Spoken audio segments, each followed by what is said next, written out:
अस्सलाम वालेकुम दोस्तों, आज की कुछ ख़ास खबर लेकर एक बार फिर से मैं आपके सामने हाजिर हूँ। दोस्तों, आज की जो बेबाक खबर है असदुद्दीन ओवैसी साहब को लेकर है। उन्होंने एक अपने वीडियो क्लिप में एक बेबाक अंदाज में उन्होंने लोगों से कहा है कि मैं खुद जानता हूँ मैं कब किसके बारे में बात करूँगा, कब नहीं करूँगा, कब बोलूँगा, कब नहीं बोलूँगा, ये मैं खुद से तय करूँगा, किसी को मेरे बीच में दखल देने की ज़रूरत नहीं है। दरअसल दोस्तों, मुसलमानों पर हो रहे जुल्म और सितम को लेकर आए दिन कहीं ना कहीं मुसलमानों को टारगेट किया जाता है, मुसलमानों को निशाना बनाया जाता है। कभी मस्जिद के सामने जुलूस निकाला जाता है, कभी मॉब लिंचिंग कर दी जाती है। इस बात को लेकर कुछ लोग मुसलमान तनकीद करते हैं कि ओवैसी साहब, आप मुसलमानों के लिए यहाँ पर क्यों नहीं बोले, यहाँ पर आपने आवाज़ क्यों नहीं उठाई। इस बात को लेकर दोस्तों ओवैसी साहब ने ये बात का जवाब दिया है कि मैं खुद जानता हूँ कि कब मुझे बोलना है, कब नहीं बोलना है, कहाँ बोलना है।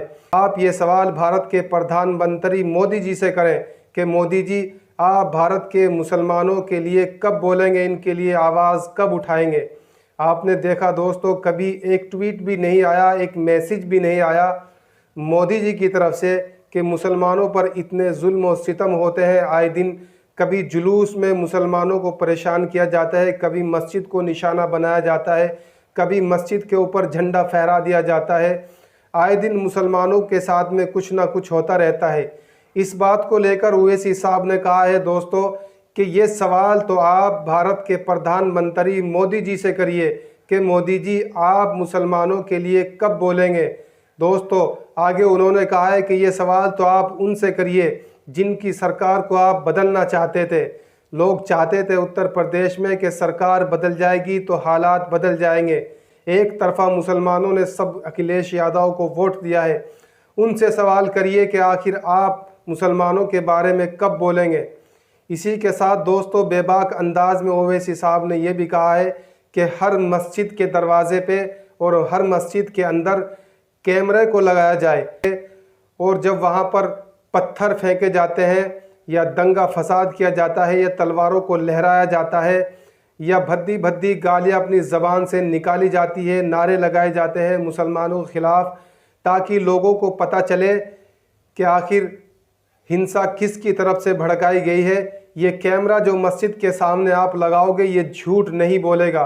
हो सकता है शायद कोई मुसलमान झूठ बोल दे, लेकिन जो मस्जिद के दरवाजे पर तुम कैमरा लगाओगे उससे ठीक पता चल जाएगा कि आखिर दंगा किसकी तरफ से भड़काया गया है, पत्थर फेंकने वाला कौन है, तलवारों को लहराने वाला कौन है, भद्दी भद्दी गालियाँ देने वाला कौन है। दोस्तों, चलिए मैं आपको पूरी वीडियो दिखाता हूँ ओवैसी साहब ने बेबाक अंदाज में क्या कहा है। एक बार आप इस वीडियो पर नज़र डालिए। दोस्तों, अगर आप चैनल पर नए हैं तो चैनल को ज़रूर सब्सक्राइब कर लें ताकि आने वाली सच्ची और बेबाक खबरें आपको इसी तरह से मिलती रहें। चलिए दोस्तों, पहले आप वीडियो पे नज़र डालें। उनको ही बोलना चाह रहा हूं, मेरे मुंह को मत लगो। आप मेरी जबान का मुकाबला नहीं कर सकते। और मैं कब बोलूंगा, क्या बोलूंगा, किस वक्त बोलूंगा, वो मैं तय करूंगा, तुम नहीं तय कर सकते, याद रखो। वो ईशा की नमाज भी पढ़ो जाके यहां से, इंशाअल्लाह।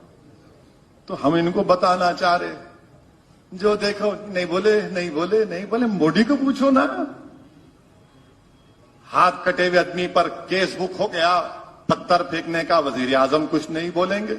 बल्कि दिल्ली में उनके घर से चंद थोड़ी देर के फासले पर जहांगीरपुरी में मस्जिद की गेट को तोड़ दिया गया, मुसलमानों की दुकानों को बर्बाद कर दिया गया, जामिअतुल अशरफिया के मदरसे की 50 साला बिल्डिंग को तोड़ दिया गया, कानपुर के मदरसे को तोड़ दिया गया, कुरान करीम के पारे मट्टी के मलबे से उठाए जा रहे थे। देश के वजीर आजम कुछ नहीं बोलते।